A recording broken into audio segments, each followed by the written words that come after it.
झालं की सांगतो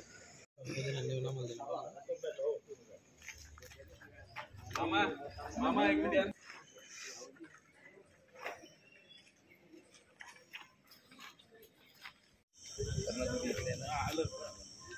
आम्ही मतदान करून आलो, आपणही करा, लोकशाहीचा हक्क बजवा। आपलं मतदान हे देशाच्या विकासासाठी झालं पाहिजे, विकसित भारतासाठी आपलं मतदान झालं पाहिजे। आपण या विकसित भारताचे भागीदार होऊया हे सर्वांना आवाहन करतो। आपलं मतदान हे विकासासाठी करा, आपलं मतदान आपल्या भविष्यासाठी करा असं नम्रपणे आवाहन। जय हिंद, जय महाराष्ट्र। गांधी तीर्थ निसर्गाच्या सानिध्यात महात्मा गांधींच्या जीवनावरील जगातील पहिले मल्टीमीडिया म्युझियम आजच भेट द्या। गांधी तीर्थ, जैन हिल्स, जळगाव। अधिक माहितीसाठी www.gandhifoundation.net वर विजिट करा।